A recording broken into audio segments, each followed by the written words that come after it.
Muy buenos días, Atenógenes. Buenos días, DJ. Buenos días, Flor. Y buenos días a los radioescuchas que nos sintonizan por Telemetro Radio y a quienes nos ven por streaming en telemetroradio.com. Hoy es lunes 2 de noviembre del año 2020, año de inicio de la pandemia. Hoy es el Día de los Difuntos. Y creo que hay que hacer una mención especial obligada a todos los panameños, panameñas y personas que han sido soporte de salud durante esta pandemia y que han entregado su alma al Creador, víctimas del COVID-19. Yo creo que es más que merecido, son verdaderos héroes que han ofrendado su vida en aras de la salud del resto de la población. Flor, buenos días, estás en Zoom. Estoy en Zoom, ¿cómo están ustedes? Muy bien, ¿qué tal? ¿Cómo te va?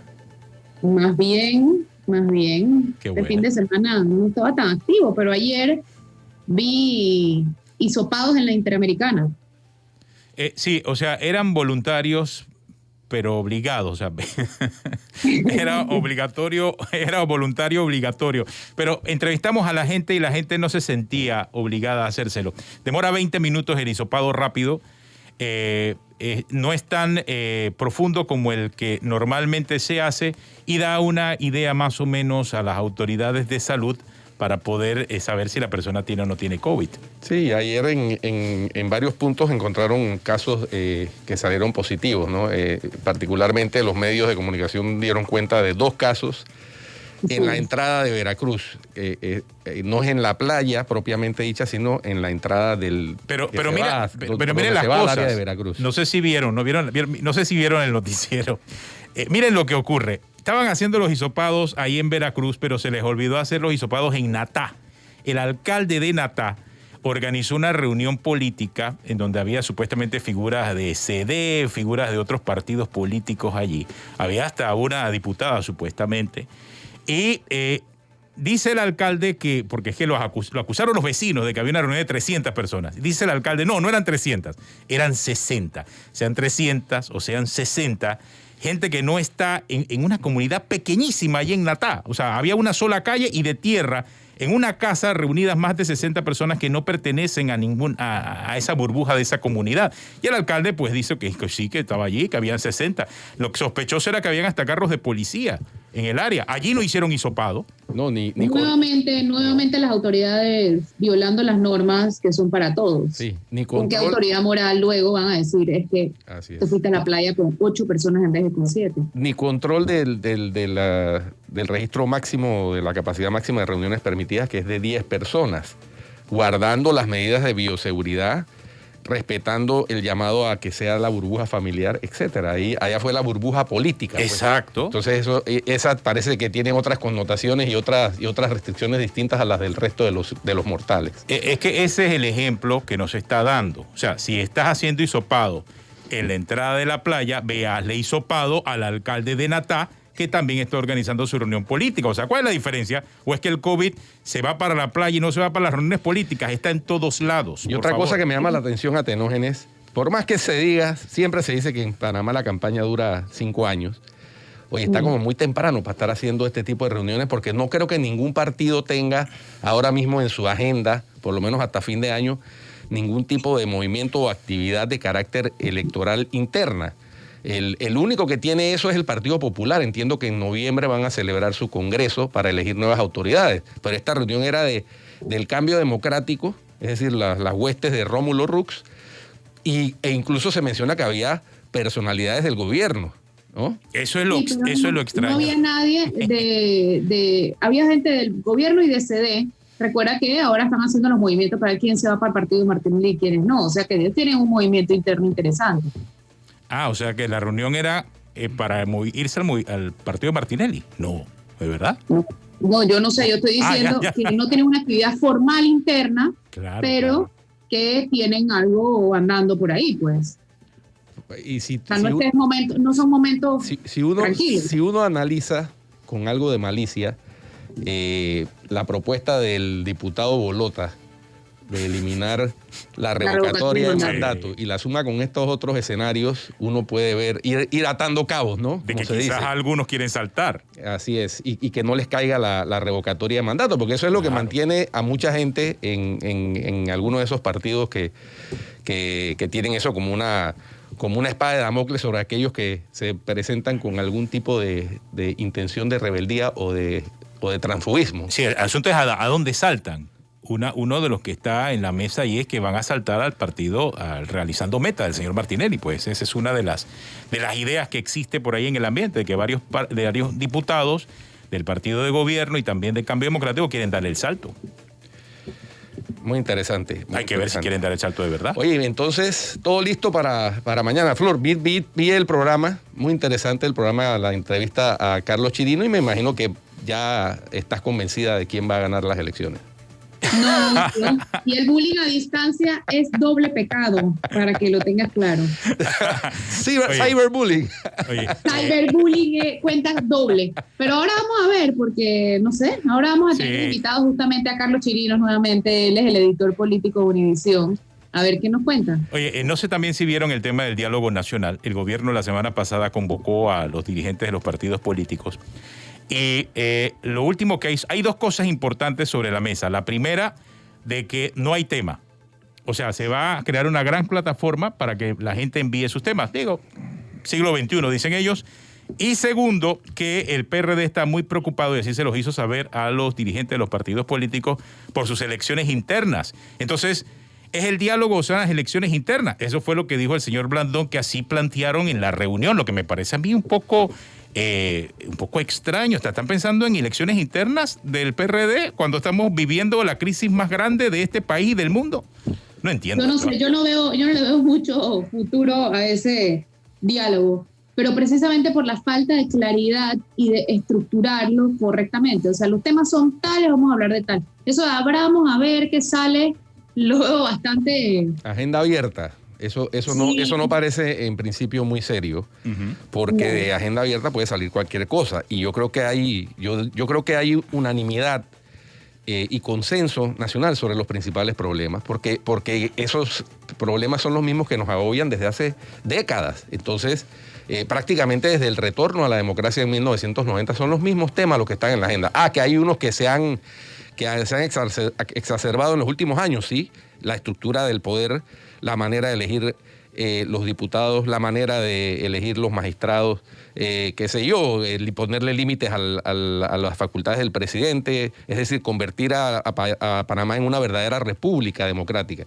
Pero los otros temas, el tema de la desigualdad, el tema de la calidad de la educación, el tema de la calidad y la adecuada prestación de los servicios de salud, son los mismos temas que están desde hace 30 años en la agenda. Entonces, introducir una apertura de agenda abierta, a mí me parece que eso va a provocar un cortocircuito. Agenda abierta cuando el problema más grave que tenemos es de reactivación económica, cuando apenas acabamos de superar el 30% de contratos reactivados de los suspendidos, o sea que hay 70, solamente de 3 de cada 10 contratos suspendidos se han reactivado. O sea, y me va a decir el gobierno que hay una agenda abierta para esto. Ese es el problema, o sea, hay una crisis económica, ¿cómo salir de eso?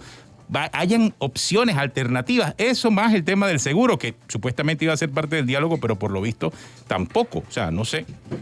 No sé qué va a quedar eso, o sea, si lo principal hubiera sido solo el seguro social, yo creo que no hubiera persona que se hubiera opuesto, porque el seguro social es un tema que todos sabemos que necesita intervención urgente.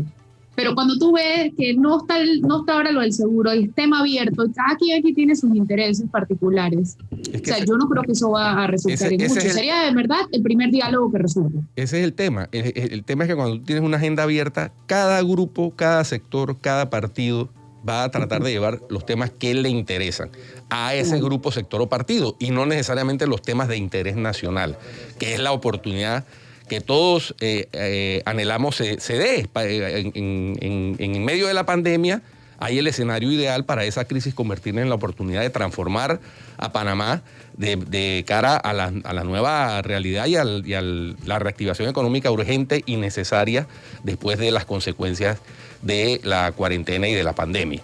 Pero bueno. Oye, Flor, por otra parte, a propósito de politiquería, no sé si notaste que al vicepresidente lo tienen en un patrullaje doméstico, por decirlo al estilo torrijista. Y en medio de ese patrullaje doméstico, como que no se enteró de las disculpas que le pidió el director de la policía al periodista de La Estrella de Panamá, y repitió lo mismo, de que los periodistas tienen que tratar de identificarse mejor. Eso fue lo último ya. O sea, mira, yo lo veo bastante desconectado con la realidad, primero que todo. Segundo, había que ver un video de 2 minutos para darse cuenta que estaba diciendo una barrabasada. Y tercero, lo tienen como en patrullaje doméstico porque yo supongo que sus aspiraciones en el PRD necesitan ganar adeptos. Entonces, yéndose al interior cada 2 días, pues hace su campaña desde su cargo político. Ahí hay un tema, y lo acabé de ver con este asunto de estas reuniones de diálogo, porque si están tan interesados en la reunión de diálogo de las elecciones internas del PRD, significa que es obvio que está en campaña entonces el vicepresidente. O sea, está en campaña para tomar el control del Partido Revolucionario Democrático. Está en campaña en un año en donde debiese estar preocupado por temas mucho más trascendentales e importantes para el país, insisto, como es la situación económica. O sea, es un buen año para hacer campaña. O sea, ¿hay alguien pensando en campaña? Digo, fuera de lo que está pasando en Estados Unidos, pero están pasando en una presidencial. Pero el gobierno acaba de comenzar para pensar en campaña. 16 meses van de gestión apenas. Exacto, y en un año difícil. Y además ya por lo menos el secretario general del PRD anunció, Pedro Miguel González, que él no aspira a reelegirse en el cargo. Entonces, la verdad es que yo no entiendo. O sea, por eso, ¿qué campaña? Si él no aspira a reelegirse en el cargo, si él es el vicepresidente de la República, no necesita mucho para ser secretario general del PRD, ¿o me equivoco? ¿O es que habla otro candidato? No sé. ¿Será eso? Algún gallo tapado por ahí. ¿Será eso? Pero encima habla acerca del tema que nos ocupó la semana pasada y le pide a los periodistas que las identificaciones sean más grandes. No sé ahora qué vamos a tener que hacer para llegar. Los periodistas también. Los periodistas también arriesgan la vida, ¿no? Los periodistas, igual que la policía, también arriesgan la vida. Y además que se identifiquen mejor. O sea, realmente la desconexión con la realidad y con los hechos. La ignorancia es atrevida y realmente es como cuando te preguntan algo, no tienes la más mínima idea de cómo salirte con algo. Eso fue la impresión que me dio. Sí. Como que, me están preguntando, déjame ver qué contesto aquí rápido para quedar bien con todo el mundo. A mí me provocó aquella frase de calladito, ¿te ves más? Sí. Mejor, o sea, si no hablas, si ya tomaste la decisión de no hablar, como hizo el Contralor, pues no hablas, no das declaraciones ni para una cosa ni para la otra, pero no. Tú quieres no hablar, es decir, hablar cuando a ti te da la gana, y cuando vas a hablar, realmente ni siquiera estás actualizado sobre los temas importantes del país. O sea, y dar tu opinión como vicepresidente de la República, un tema tan sensible como el que ocurrió la semana pasada, nada más cabía volver a reiterar las disculpas que ya había ofrecido el director de la policía. Bueno, una media disculpa, porque al final, pues, yo no diría ni que fue una disculpa. Ahora a las 9, terminando Cuarto Poder, se debe producir la audiencia ante el juez de paz de Bellavista. Sería muy contradictorio, bueno, aquí todo lo es, que le imputaran cargos. Porque si ya el director de la policía le pide disculpas, ¿por qué habría que imputar los cargos? Lo que pasa es que el episodio de la semana pasada, del jueves de la semana pasada, dejó claro no solamente un abuso, como ya hemos visto muchísimo durante la pandemia, dejó claro un problema de institucionalidad. Y sobre eso yo creo que lo que habría que preocuparnos, porque eso es lo que vuelve el problema mucho más grave. Sin duda, Flor. Y Atenógenes, a propósito. Y no es un asunto de que sea periodista, porque no es un tema de si es periodista o no es periodista. Se trata de un derecho ciudadano. Y yo creo que ahí va el punto, que es reflejado y magnificado por el hecho de lo que le ocurrió a ese periodista. Pero así como le ocurrió a ese periodista, vimos la forma en que también le ocurrió a todos los otros ciudadanos que fueron detenidos. O sea, ¿debían ser detenidos? ¿Hubo exceso de fuerza? 2 preguntas que el propio director de la policía no ha podido contestar, y los jefes del director de la policía tampoco, y que muchos ciudadanos todavía estamos esperando a que se conteste, porque lo que vimos es que hubo exceso de fuerza. ¿Era necesaria ese exceso de fuerza? O sea, ¿no están viendo lo que está ocurriendo en el resto del mundo, la policía en Panamá? O sea, son tantas preguntas que no tienen respuesta y que solamente estamos viendo lo que las imágenes transmiten, y no hay nadie trabajando para explicar lo otro, o a un director de la policía dando a conocer sus puntos de vista sobre estos temas, o qué va a pasar en manifestaciones futuras. Y aquí nada más había muy pocas personas en esta manifestación y se utilizó esa cantidad de agentes policiales. O sea, quedan muchas dudas en el aire que todavía no tienen respuesta. A propósito, yo quisiera saber si esa investigación va a quedar en algo, porque ahí tenemos al defensor del pueblo que te dijo el viernes en el noticiero que ellos abrieron en ese mismo momento una investigación. Yo sé que estoy pidiendo mucho si pido resultados de esa investigación en el próximo mes, pero realmente eso sería importante. Nosotros estamos viendo a cada rato que abren investigaciones, Nunca entendemos, nunca nos dicen el resultado de ninguna de esas investigaciones, sobre todo en la policía. Nunca. Yo he contado como 13, las tengo ahí anotadas, como 13 investigaciones y yo no sé el resultado de absolutamente ninguna. Aquí el Ministerio Público debió actuar de oficio. La Procuraduría de la Administración de igual forma. El Defensor del Pueblo ya debiese tener resultados. O sea, han pasado 72 horas. Por favor, ¿cuántas personas eran? No, creo que hubo como 5 detenidos nada más. O sea, había más policías que manifestantes. Lo único que había que hacer era ir a hablar con todos, ver los videos. Claro. Y de hecho, él dijo que iba a ir a la Casa de Paz en ese momento. Que ahorita dijo así, ahorita a las 8 de la mañana vamos a estar en la Casa de Paz.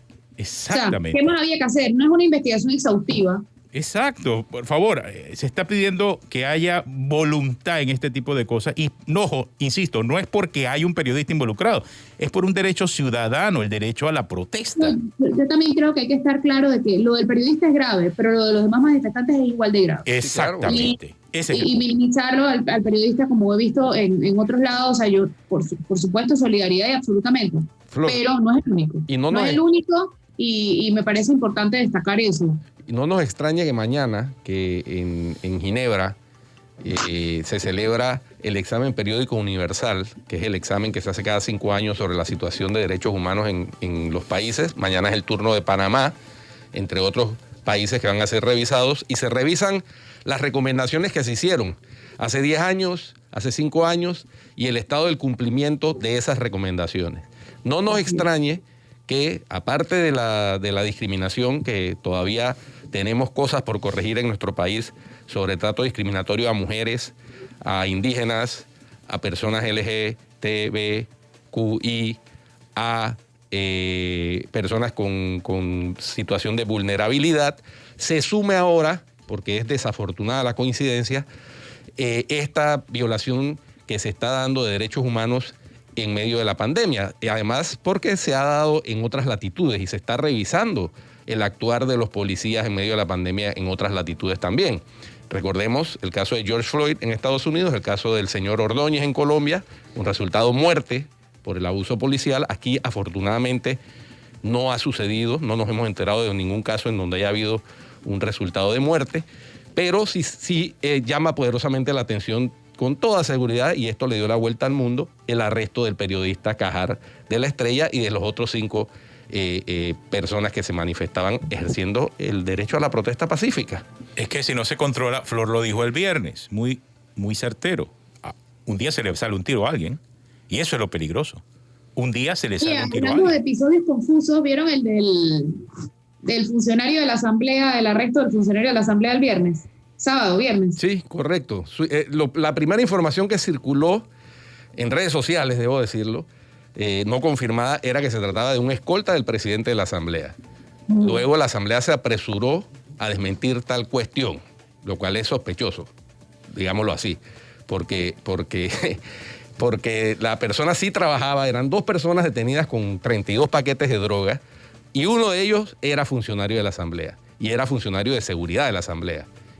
Entonces, se apresuró por parte de la Asamblea a desmentir que fuera escolta del presidente.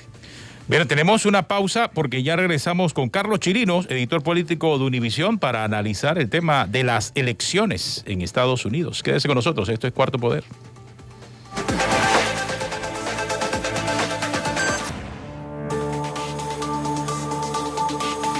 Oye, hay una noticia que salió hoy en El Siglo, y antes de irnos con el tema, y que me la están mandando aquí porque es en el área, en Veragua, dice el comunicador veragüense Alcibiades Santander, que es productor del programa radial La Voz del Pueblo, denunció que tras leer la planilla del diputado Alejandro Castillero, dice que ahora es víctima de amenazas, acosos y hasta una querella por calumnia e injuria por parte del parlamentario. No conforme con la querella, también pide $100,000. Esto atenta contra la libertad de expresión que constituye los más altos principios democráticos, por lo cual el pueblo le costó sangre, luto y dolor. Esto lo dijo Santander en esta noticia que publica el diario El Siglo. Ocurrió allá en Veraguas, en el programa radial La Voz del Pueblo. Bueno, son temas que aquí me aquiegan y que también tienen que ver con libertad de expresión. Hay que estar atentos porque eso es una mala práctica que ya con mucho tiempo de antelación en Estados Unidos legislaron para evitar eso. Es el llamado, las leyes anti-SLAPP. El SLAPP es el pleito estratégico para interrumpir la participación pública. Sí. Entonces, querellar a un comunicador social porque lee una planilla que es de carácter público, eso no tiene ningún sentido salvo que se trate de una acción SLAPP. Es decir, un pleito para aburrir al comunicador, para acallarlo, porque hacerle frente a un rigor de un proceso penal, yo por eso le he insistido. O sea, le ponen a subir y bajar escaleras, como ellos mismos dicen. Yo he insistido en que vamos a tener que, en eso deberían estar los diputados, o por lo menos el Ejecutivo con su iniciativa legislativa, hasta el mismo Procurador General de la Nación que tiene iniciativa legislativa, promoviendo leyes anti-SLAPP, porque eso le quita tiempo, recursos y dinero al Ministerio Público de cuestiones que terminan siendo archivadas porque no son delitos. Evidentemente, prima facie eso no es delito. Pero que ponen al comunicador entre la espada y la pared. Por supuesto, claro. Sometido al rigor de un proceso penal. E intimidan a otros. Flor, vamos entonces a analizar las elecciones en Estados Unidos. Creo que tenemos ya contacto con nuestro invitado esta mañana, el señor Carlos Chirino, quien es editor político de la cadena Univisión, para entender entonces cómo estarán las elecciones en Estados Unidos. Buenos días, lo tenemos ya en contacto vía Zoom. No, parece que todavía no tenemos la comunicación vía Zoom, esperando el contacto con el señor. Ayer conversó contigo, Flor, ¿verdad? Buenos días. Flor. No te escucho, Flor. A ver. Ahora sí te escucho, Flor. Sí, estoy escribiéndole a Carlos para ver si ya está. ¿No lo han podido contactar? Acá sí, ya parece que estamos esperando el contacto vía Zoom para entonces conocer un poco acerca del impacto de la campaña política en Estados Unidos. Y aquí estamos viendo algunos análisis acerca del total de las encuestas con la página Real Clear Politics, que realmente hace un resumen de todas las encuestas disponibles que existen. Y el mapa político dentro de Estados Unidos, recordemos que allá no es una elección directa, sino indirecta. Se vota por un llamado colegio electoral y aquí tenemos el mapa que muy claramente presenta esas alternativas y en donde se ve también reflejado que pues está bien dividido el país en este momento. Sí, hay según Real Clear Politics, hay 216 puestos en el colegio electoral o votos del colegio electoral asegurados para Biden. Hay 125 asegurados para Trump y hay 197 por definirse, que por esos es que van los candidatos haciendo campaña básicamente. Pero tú sabes que en el mapa que está... Ayer tuvo Trump en 5 estados. Sí, en un rally que hizo. Un rally de último minuto. Pero Biden solamente estuvo en 1. Sí, correcto. Mira, asegurado, porque es que este mapa tiene diferentes niveles de colores. Dice Carlos que no se está pudiendo conectar. Les voy a mandar el teléfono para llamarlo por teléfono, ¿sí? Perfecto, para poder hacer la comunicación entonces vía telefónica. Seguro, del lado de Biden son 118 votos de colegio electoral en este momento. Después, pues hay algunas en donde la mayor probabilidad existe en el voto a favor de Biden y otras en donde probablemente esté el voto de Biden, que son los azules oscuros, después hay un azul claro y después un celeste. 197 que están reñidos todavía y Trump sí tiene 57 votos de colegio electoral seguros.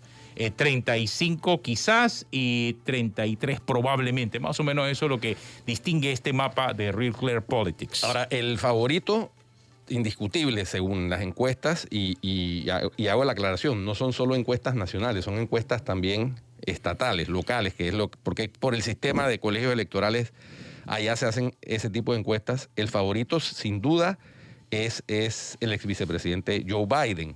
incluso para los apostadores, porque esto también en los juegos de apuestas y de azar se manejan enormes cantidades de dinero y los apostadores apuestan también a esto, aunque como lo dije es como apostar con una bola de cristal cubierta, sin saber nada. El favorito también es Biden. Trump dio la sorpresa hace 4 años, porque la favorita hace 4 años también era la ex candidata y ex primera dama Hillary Clinton.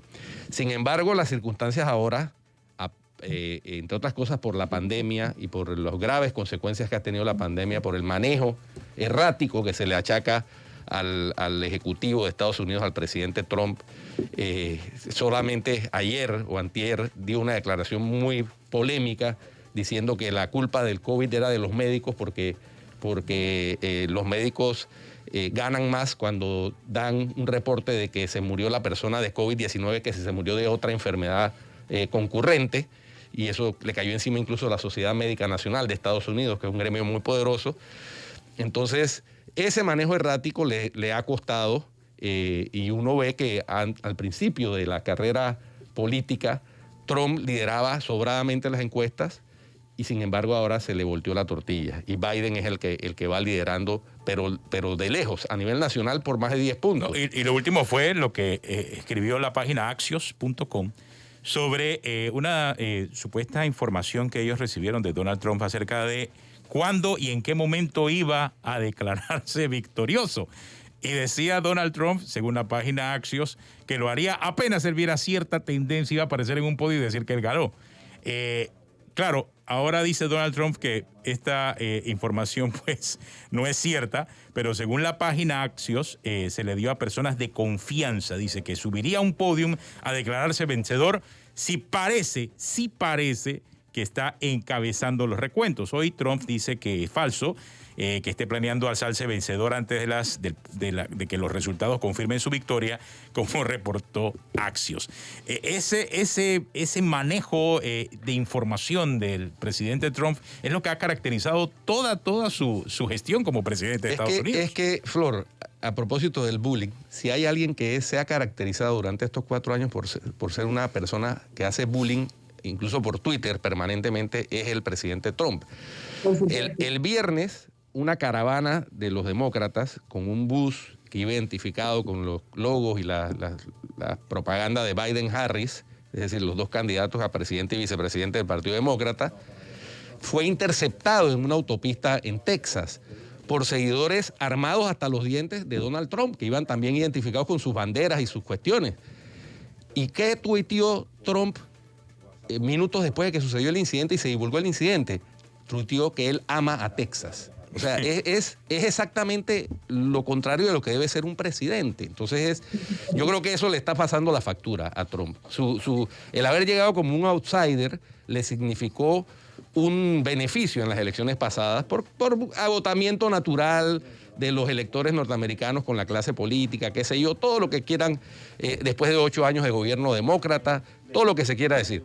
Pero los 4 años o casi 4 años de ejercicio del poder de Trump han sido de un desgaste terrible. Y además su único asset o su única baraja que mostraba era la economía, la recuperación de la economía. Todos sabemos que la economía no se recupera de la noche a la mañana. Eso es un proceso. Pero bueno, digamos que ese era un mérito de él, en gracia de discusión. Eso con la pandemia se acabó. Sí, ese fue el problema. El problema fue la pandemia. Entonces, es terrible la situación. Y mira, Estados Unidos está... yo reflexionaba ayer con unas amistades, está como estábamos nosotros en 1989, que la gente decía hay que meter una montaña de votos para que la dictadura reconozca el triunfo de la oposición. Al punto que vimos al señor Barack Obama en la calle buscando votos y pateando votos, o sea, en cada uno de los estados. Pero ya tenemos contacto con el señor Carlos Chirinos, editor político de Univisión en este momento, vía telefónica con nosotros. Señor Chirino, gracias por acompañarnos aquí en Cuarto Poder en compañía de Flor Misrachi, Guido Rodríguez. ¿Cómo evalúan, cómo ven ustedes este día tan importante allá en Estados Unidos? Le escuchamos, señor Chirino. Hola, buenos días. Bueno, muchísimas gracias por la invitación. Bueno, tensión es lo que hay, expectativa, por supuesto, normal ante cualquier proceso electoral, pero que en este caso de las elecciones de mañana tiene un elemento adicional, que es el grado de incertidumbre que se le ha metido en gran parte por la retórica del presidente Donald Trump, quien ha puesto en duda, primero, que los resultados vayan a ser válidos. Ha hablado sin ninguna base, ha hablado de un supuesto fraude en marcha por parte de los demócratas en contra de su candidatura, usando un mecanismo de votos por correo que, insisto, no tiene ningún fundamento ni ninguna razón histórica, porque los fraudes en Estados Unidos son infinitesimales y estudios tras estudios han determinado que nunca han tenido una incidencia en ningún tipo de elección. Como te digo, es la expectativa por lo que va a pasar, la expectativa también por saber si las encuestas este año van a ser más veraces de lo que fueron en 2016 y va a ser ganador el que aparece como favorito en las encuestas ahora, que es Joe Biden, haciendo la salvedad de que una cosa es el favoritismo a nivel nacional, del voto global de todo el país, y otra cosa es cómo se comparan las candidaturas en los estados clave. Sabemos que hay, en este caso, unos 9 a 10 estados que son considerados clave, algunos son estados péndulo o swing, como Florida, por ejemplo, o Pensilvania, donde es posible que se dirima la elección, porque donde allí estará sacándose el número de delegados necesario que requiere cada candidato para lograr imponerse en el colegio electoral. Aquí, revisando las encuestas de Real Clear Politics, vemos que ellos plantean varias encuestas de cada estado, y en los estados estos bisagra o claves, o que son los que no están definidos del todo porque no tienen una tradición electoral en favor de uno u otro partido, por lo general encabezan las encuestas Biden también, en esas encuestas estatales. En las que encabeza Trump, encabeza por muy poco, mientras que en las que encabeza Biden, encabeza por 6, 7 puntos, mientras que Trump encabeza por 2 puntos en cada uno de esos estados. En el que más encabeza es en North Carolina, por la encuesta de Insider Advantage, por 4 puntos. Entonces, todo parece indicar que, si no hay nada anormal, pudiera ser Joe Biden el próximo ocupante de la Casa Blanca, Carlos. Sí, claro. Real Clear Politics presenta un promedio de encuestas. Ellos toman casi todas las encuestas que se realizan en Estados Unidos durante campañas electorales, hacen un promedio ponderado y lo presentan finalmente. Hacen encuestas por estados también. Ellos no hacen encuestas, hay que aclarar, ellos lo que hacen es publicar las encuestas, pero son el punto de referencia para la estadística electoral en Estados Unidos siempre. Y bien, como dices tú, las ventajas que tiene Biden en la mayoría de los estados clave es mucho mayor que la que se le da a Trump en algunos otros estados clave. Digamos, con la experiencia de 2016, mucha gente está aguantando la respiración del lado demócrata, pensando, bueno, ¿qué tal si nos pasa lo que pasaba con Hillary Clinton, que estaba ganando al final en las encuestas y terminó perdiendo la elección? Hay varias cosas que decir, ¿no? Hillary Clinton, sabemos, ganó el voto popular, o sea, sacó más votos que el presidente Trump, pero perdió el colegio electoral. En un país con una elección de primer grado, ella habría sido ganadora de la elección. En Estados Unidos no pasó así. Pero por un lado, ella también estaba adelante en algunas encuestas en estados clave en 2016. Lo que pasa es que esa ventaja que tenía sobre Trump era pequeña, estaba generalmente dentro del margen de error. Algunos expertos dicen que las encuestas no se equivocaron realmente, porque Hillary ganó el voto nacional y las encuestas nacionales la daban ganadora, pero perdió en donde las encuestas no podían dar un resultado 100% confiable, porque estaban dentro del margen de error. En este caso, la diferencia con Biden es que en la mayoría de los estados clave, la ventaja que tiene está por encima del margen de error. Eso no significa, claro, que no pueda haber un cambio, que pueda perder en esos estados clave o que pueda ganar con menos margen del que las encuestas se están previendo. Eso, por supuesto, sabemos, se dice 1000 veces que las encuestas son la fotografía del momento, pero te da una idea de cómo es el impulso de cara a la elección.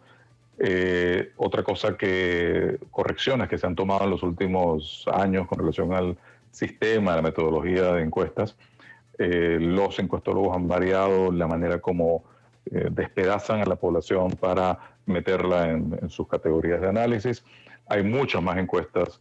De hecho, ayer publicamos en Univision Noticias un trabajo en que hacemos referencia precisamente a Real Clear Politics y decíamos que para esta fecha, entre septiembre y noviembre, Real Clear Politics tenía el doble de encuestas que se habían hecho en 2016.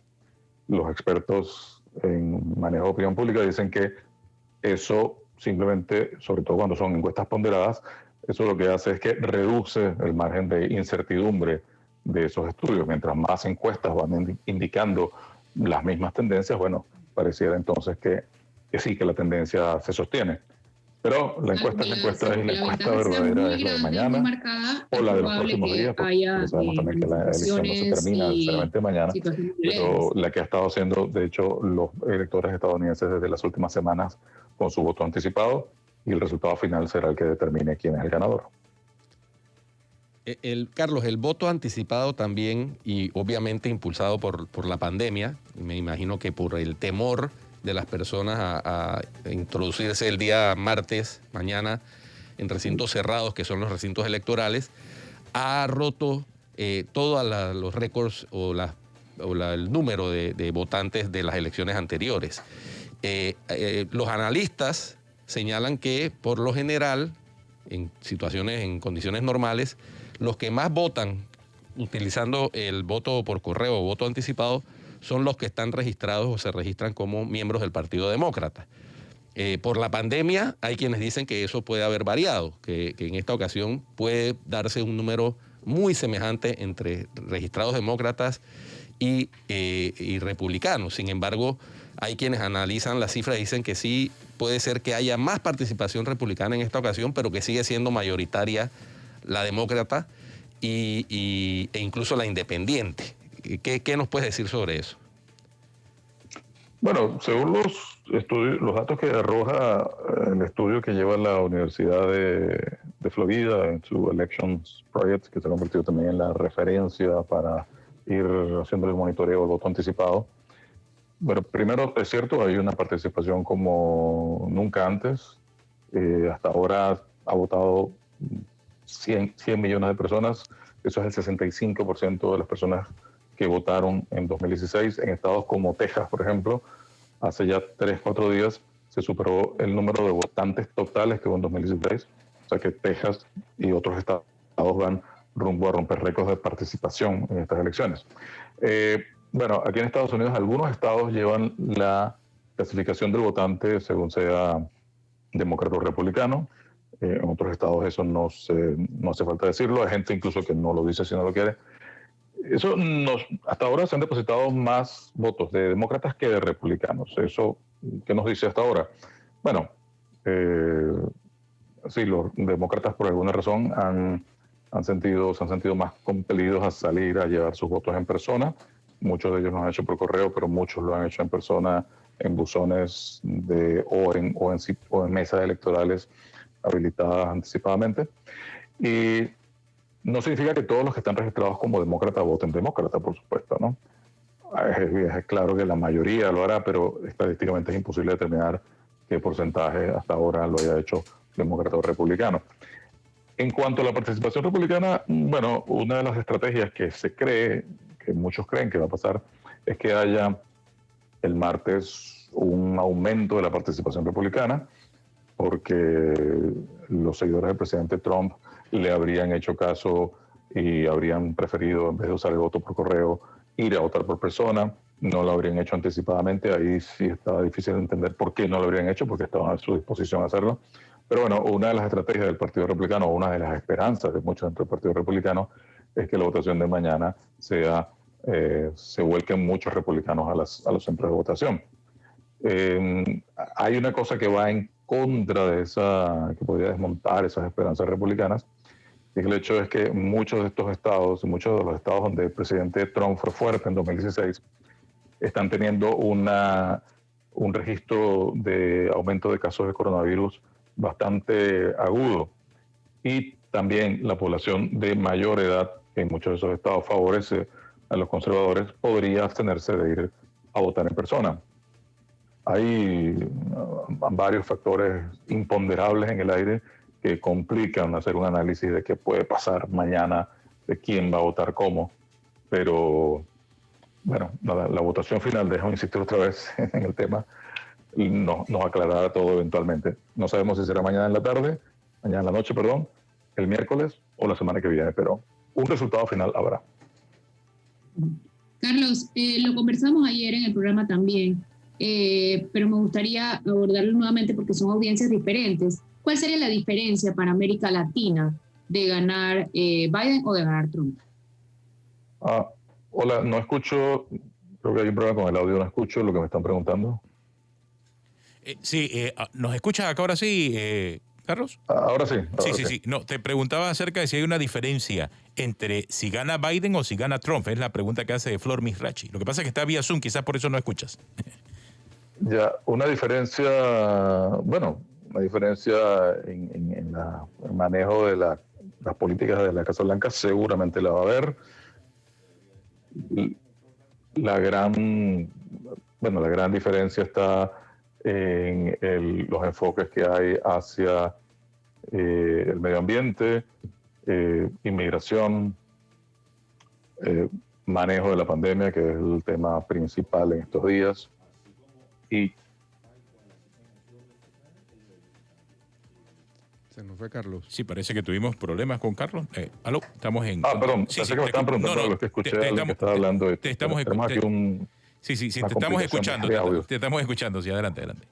Vale, te decía entonces que las grandes diferencias están en eso. Hay una gran diferencia también desde el punto de vista retórico, la manera como el presidente Trump ha asumido sus 4 años de mandato. O sea, es una permanente apelación a su base política, que es el grupo más extremo dentro del Partido Republicano también.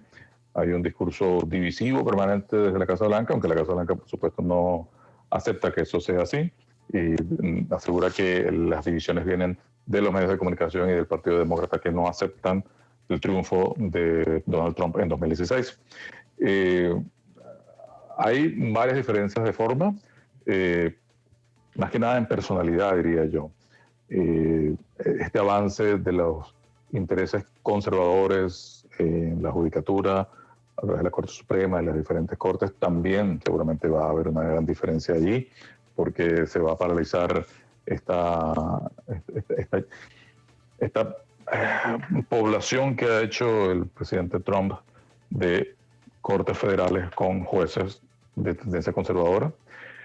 Y todo eso dependerá también de lo que pase con el Congreso, ¿no? De quién quede con la mayoría del Senado, si los republicanos mantienen la Cámara Alta o si la pierden, y si los demócratas mantienen también su dominio en la Cámara de Representantes. Todo indica que esto último de los representantes se va a mantener, posible incluso que aumente el número de representantes demócratas en la Cámara Baja. Y el punto por definir es qué va a pasar en el Senado. Los demócratas creen que pueden obtener hasta unos 4 o 5 nuevos senadores, pero ellos mismos podrían perder 2 o 3, y eso haría que los republicanos mantendrían la mayoría por un senador por lo menos, y incluso en caso de que llegara a ser reelegido el presidente Trump, podrían terminar manteniendo la mayoría con el voto del vicepresidente Pence, que es el presidente del Senado también. Sí, sería también bueno entender el impacto que pueden tener estos grandes líderes del Partido Republicano, Carlos, que han salido a decir claramente que no votan por Trump. Por ejemplo, la familia Bush en el estado de Texas, que fue un estado que votó mayoritariamente por Trump en las elecciones pasadas y que hoy estamos viendo que está en gris, o sea que no se sabe si va con uno o con otro, y que aporta una gran cantidad de votos al colegio electoral. Sí, el caso de Texas es notable porque, aunque es una vieja aspiración demócrata convertir a Texas en un territorio azul, como se dice aquí, azul porque es el color del Partido Demócrata, rojo el del Republicano, este año los principales gurús de la política han puesto a Texas como inclinado hacia los republicanos. Eso es notable porque es un estado que ha sido en las últimas décadas confiable y 100% conservador, un voto seguro para los republicanos.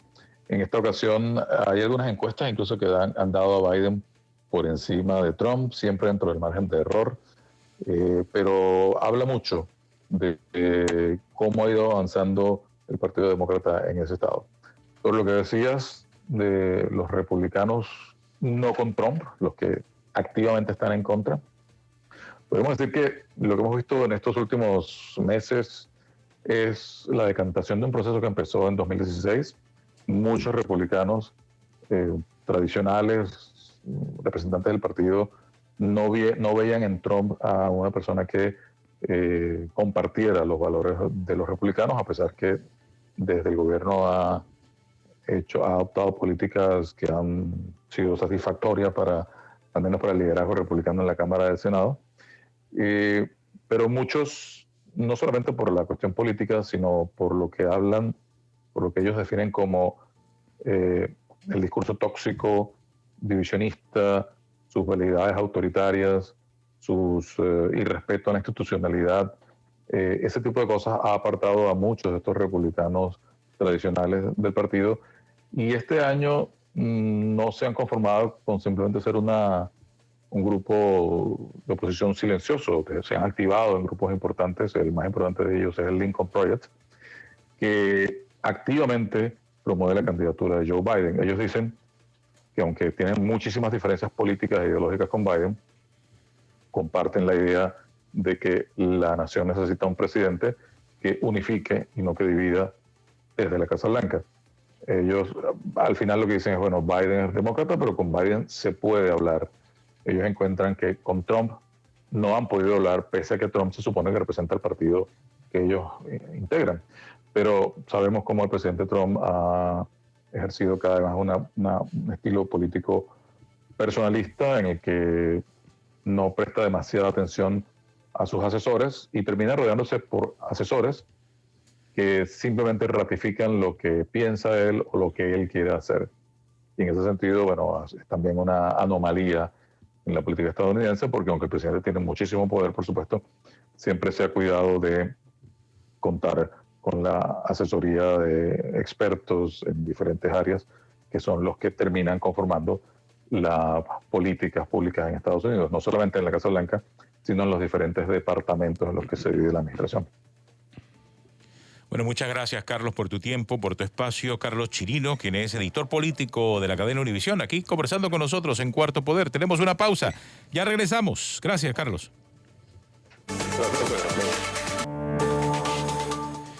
Bueno, interesante lo que está pasando en Estados Unidos. Flor tiene cara de que se siente ya ante la dura realidad. No te escuchaba, Chirino, Flor, por eso. Pero yo mantengo mi palabra hasta el último momento. No, es que no, la palabra ya está dada. El hecho es que veremos quién gana la apuesta, definitivamente. Vale. Aquí se pierde, pero se goza. Eso es así, eso es así. Aquí el detalle también en las elecciones en Estados Unidos está demostrando pues una profunda división. Independientemente si pierde o si gana Trump, ese país está muy dividido. Muy dividido en políticas, muy dividido en decisiones, muy dividido en historia, muy dividido en una cantidad de cosas que creo que debe llamar a la reflexión de los propios norteamericanos. O sea, no es un país demócrata o un país republicano, no es un país conservador o un país liberal. O sea, el debate en Estados Unidos, más allá de un debate, es una polarización, y eso es lo que estamos viendo producto de estas elecciones. Sí, los fundadores de la nación, como le llaman ellos, los fundadores de Estados Unidos, cuando diseñaron la Constitución y diseñaron todos estos mecanismos de check and balance y diseñaron el Estado federal, lo hicieron previendo que podría darse situaciones de polarización extrema como la que se está dando en estos momentos. Pero eran otros tiempos, Atenógenes. ¿Sí? Eran otros tiempos y ahora con la comunicación instantánea prácticamente, las redes sociales para lo bueno y para lo malo, pues ahora los fake news. Ayer Flor hablaba con Carlos casualmente del impacto de los fake news y él decía atinadamente que eso igual sucedió en la campaña del 2016 e incluso antes. Lo que pasa es que ahora hay incluso influencia de fuera de los Estados Unidos, como quedó demostrado en la campaña del 2016. Y entonces, lo que subyace en el medio de toda esta polarización es que hay una pérdida de lógica crítica en la mayoría de la población, es decir, una población que está superficialmente educada y que se deja influenciar por cualquier cosa que salga en las redes sociales. Entonces, cuando tú tienes un líder que se dedica a tratar de explotar eso en su beneficio, en beneficio de su visión de país, pues produce este resultado polarizante. Y es lo que yo siempre he cuestionado de la actitud del señor Trump como presidente, que lejos de ser una actitud para tratar de unir a su alrededor todo el conjunto de fuerzas políticas, por más que sean fuerzas adversarias, ha hecho exactamente lo contrario, se ha trincherado en su posición y ha hecho un gobierno para su base política, olvidándose que es el presidente de todos los Estados Unidos y de los estadounidenses. Lo preocupante es que ese tipo de cosas se pegan por acá en nuestras regiones. Sin duda. Y esa estrategia de divide y vencerás pudiese ser la clave que pueda llevar a algunos políticos a ostentar el poder en el futuro. El tema es que cuando tú lo haces en campaña, se legitima como un mecanismo válido en política. Hay quienes dicen que en política vale todo. Yo no estoy de acuerdo, pero bueno, hay quienes aceptan. Pero cuando ya tú llegas a ocupar la sigues haciéndolo. Y sigues haciéndolo, es lo que es trágico y causa tragedias. Como el tema del COVID, el manejo del COVID en Estados Unidos. Se nos acabó el tiempo. Muchas gracias por acompañarnos aquí en Cuarto Poder. Gracias, Flor. Gracias y felices fiestas patrias a todos. Porque nosotros regresamos hasta el próximo lunes aquí en Cuarto Poder. Y por favor, sigan las recomendaciones del Ministerio de Salud. No rompan su burbuja familiar. ¿Y el viernes? No, el viernes no tenemos programa. O sea, nos vamos hasta la otra semana. La otra semana sí tenemos programa todos los días, pero todo el resto de la semana no tenemos programa. Honren a la patria cuidándose, por favor, del COVID y cuidando a los suyos. Chao, Flor. Hasta luego, Flor. Ya viene el brunch. Hasta mañana.